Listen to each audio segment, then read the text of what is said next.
I heard it first in the attic. A song, soft and sweet, like children singing. But there were no children in our house. No one else heard it, not my parents, not my sister. Just me. Every night, it grew louder, closer, slipping through the walls. Last night, I followed it.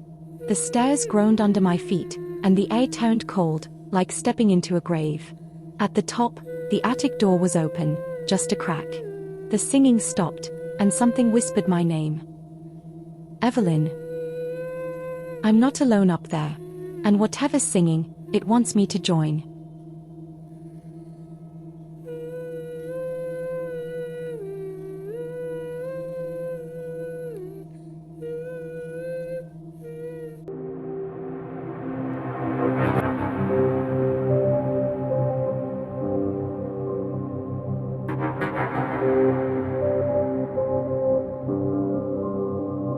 Welcome, brave souls, to Eerie Tales with Cosette, where the shadows hum forgotten tunes and the night hides secrets that beg to be heard. Light a candle, lock your doors, and join me for a tale that will chill your soul. Tonight, we step into the darkness of the Hollow Choir. In the autumn of 1987, 13-year-old Evelyn Marsh moved with her family to a decaying Victorian house on the edge of Blackthorn Village. The house was a steal, bought at auction after sitting empty for decades.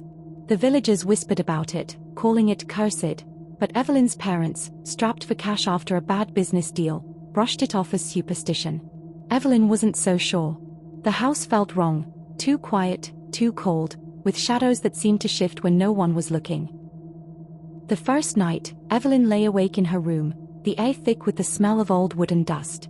That's when she heard it, a soft, lilting melody, like a lullaby sung by children. It came from above, from the attic. She sat up, heart racing. Her sister, Lily, slept soundly across the room. Evelyn crept to the door, listening. The singing was faint but clear, a chorus of young voices weaving a tune she didn't recognize.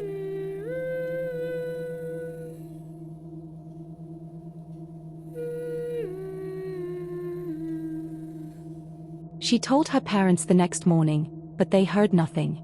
Old houses make noises, her father said, sipping his coffee. Pipes, wind, your imagination. But Evelyn knew it wasn't pipes. The singing came again the next night, louder, clearer, and now it carried words she couldn't quite make out.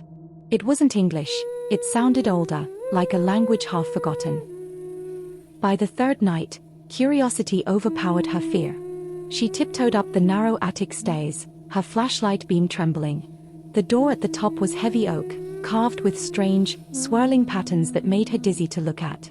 It was locked, but the singing seeped through, pulling her closer. Evelyn, a voice whispered, clear as a bell, from the other side. She froze, her breath catching.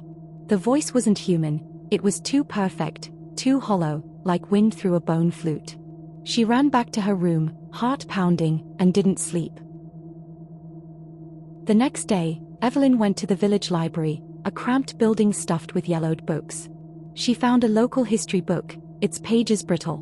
In 1912, the house had been an orphanage run by a woman named Sister Agnes. The children there were said to sing beautifully, their voices drawing crowds to Sunday services. But one winter, the orphanage burned.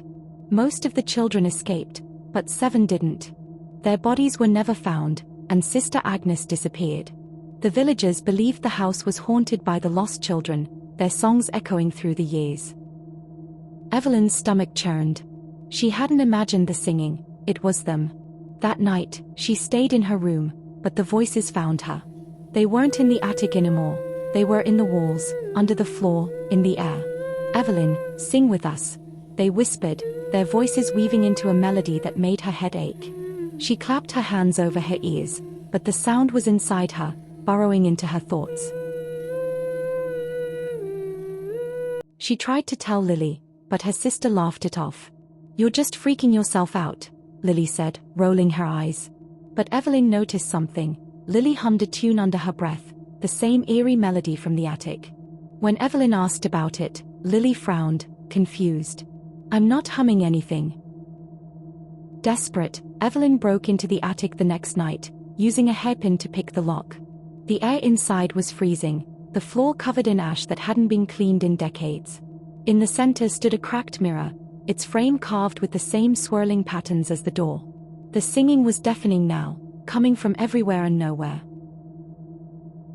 Evelyn approached the mirror, her reflection distorted, her face pale and warped. But behind her reflection, she saw them, 7 children, their faces gray, their eyes black hollows. They wore tattered orphanage uniforms, their mouths moving in perfect sync with the song. One stepped forward, a girl with long, matted hair. "Sing with us," she whispered, her voice echoing in Evelyn's skull. "You belong here." Evelyn screamed, stumbling back. The mirror cracked, and the singing stopped. She ran downstairs, waking her parents, begging them to leave the house. They didn't believe her, but they boarded up the attic door, promising to call a priest in the morning. That night, the house was silent. Evelyn thought it was over. Evelyn woke to find her bedroom door open. Lily was gone. The humming was back, louder than ever, coming from downstairs. She followed it, her bare feet cold on the floorboards. In the living room, she found Lily standing in front of the fireplace, humming the children's song. Her eyes were blank, her mouth moving mechanically. "Lily, stop!" Evelyn shouted, grabbing her sister's arm. But Lily's skin was ice cold, and her head turned slowly, unnaturally. Her eyes were black, like the children's in the mirror. "They are not gone," Lily said, her voice laid with others, not her own. "They are us." Evelyn backed away, her heart pounding. The humming filled the house now, shaking the walls. She ran to her parents' room, but it was empty, their bed untouched. Downstairs, the front door was open, and the humming led outside. In the yard, under a moonless sky, Evelyn saw them, her parents, Lily, and the 7 children from the mirror, standing in a circle, singing. Their eyes were black, their faces wrong, like masks slipping off. But the worst part wasn't their faces, it was hers. In the center of the circle, Evelyn saw herself, humming with them, her own eyes black, her own mouth twisted into a hollow smile. Evelyn tried to run, but her legs wouldn't move. She looked down and saw ash on her hands, her clothes tattered like the children's. The realization hit her, she wasn't watching the circle, she was in it. She'd been in the house before, long ago, in 1912. She wasn't Evelyn Marsh, the new girl.